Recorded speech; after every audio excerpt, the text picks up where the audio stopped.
By ನಿಮಗೆ ಗಾಂಡು ನಸೀಬ್ ಹೆಂಗಿರುತ್ತಂತ ತೋರಿಸ್ತೀನಿ ನೋಡಿ.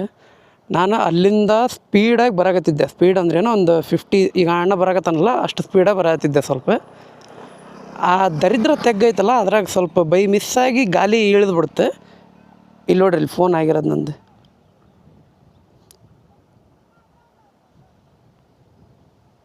ನನಗೆ ಆಶ್ಚರ್ಯ ಆಗಿದ್ದೇನು ಗೊತ್ತಾ, ನನಗೆ ಇದು ಹಿಂಗೆ ಹಾಕಿನಿ, ಈ ದರಿದ್ರ ಫೋನ್ ಹೋಲ್ಡ್ರ್ ಐತಲ್ಲ ಇದ್ರಾಗ ಹಾಕಿ ಹಿಂಗೆ ಇಟ್ಟಿನಪ್ಪ.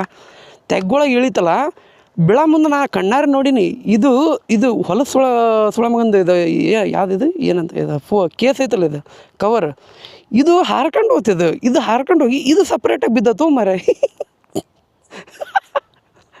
ಇದು ಹೆಂಗೆ ಹಾರ್ಕೊಂಡು ಹೋಗ್ತಿದ್ದು ಅದು ಅರ್ಥ ಆಗೋದು ನನಗೆ. ಇದು ಹಾರ್ಕೊಂಡು ಹೋಗಿ ಅಲ್ಲಿ ಬಿತ್ತು ಪುಟದ ಈ ಕಡೆ ಬಿದ್ದೈತಿ.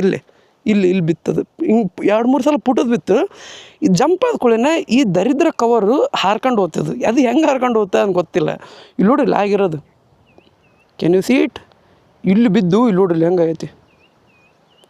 ಇದು ಹೋತು, ಇದು ಡಿಸ್ಪ್ಲೇ ಹೋತು ಒಳಗಿದೆ ಮಸ್ತ್.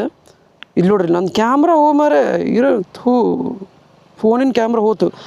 ಕರ್ರೆಗೆ ಹೇಳ್ತೀನಿ, ಇದು ಹೊಲಸು ಫೋನ್ ಹೋಲ್ಡರ್ ಐತಲ್ಲ ಇದನ್ನು ಹಾಕಿಸ್ಬೇಡ್ರಿ, ಇದನ್ನು ದರಿದ್ರ. ಆಮೇಲೆ ರೋಡಲ್ಲಿ ನಮ್ಮ ಇವ ನೋಡು ಹೊಲಸು ಒಂದು ರೋಡ್ ಮಾಡಿಸ್ರೋ ಮಾರೆ ಕರೆಕ್ಟಾಗಿ. ಗೌರ್ಮೆಂಟು ಇಲ್ಲಿ ನೋಡಾಗ ರೋಡ್ ಒಂದು ಸರಿ ಇಲ್ಲ, ಏನಿಲ್ಲ. ನಾ ಇನ್ನೊಂದು ಹಿಮಾಲಯಕ್ಕೆ ಹಾಕ್ಸಿನಲ್ಲ, ಅದು ಫೋನ್ ಹೋಲ್ಡ್ರ್ ನಮ್ಮ ಅಣ್ಣ ಹಾಕ್ಸನಲ್ಲ, ಅದನ್ನು ಚೂಸ್ ಮಾಡಿರಿ. ಅದು ಬಿರುಗಾಳಿ ಬಂದು ಭೂಕಂಪ ಆದ್ರೂ ಅದ್ರಾಗ ಫೋನ್ ಬೀಳಂಗಿಲ್ಲ. ಇದು ಹೊಲಸು ಐತೆ ನೋಡ್ರಿ. ಝೂಮ್ ಹಾಕಿ ನೋಡ್ರಿ, ಇಂಥ ತೊಗೋಬೇಡ್ರಿ ಅದನ್ನ. ದರಿದ್ರ ಫೋನ್ ಹೋತಪ್ಪ ನಂದು. ಬಟ್ ಏನಾಗಿಲ್ಲ, ಎಲ್ಲ ವರ್ಕಿಂಗ್ ಅಂತೂ ಚಲೋ ಐತಿ. ಕ್ಯಾಮ್ರಾನು ಎಲ್ಲ ಕರೆಕ್ಟ್ ಐತಿ, ನೋಡಿದೆ ನಾನು, ಚೆಕ್ ಮಾಡಿದೆ ನೋಡ್ರಾಗ. ಬಾಯ್ ಏನು ಹೊಲಸು ಗಾಂಡು ನಸೀಬ್ಲಿಪ್ಪ.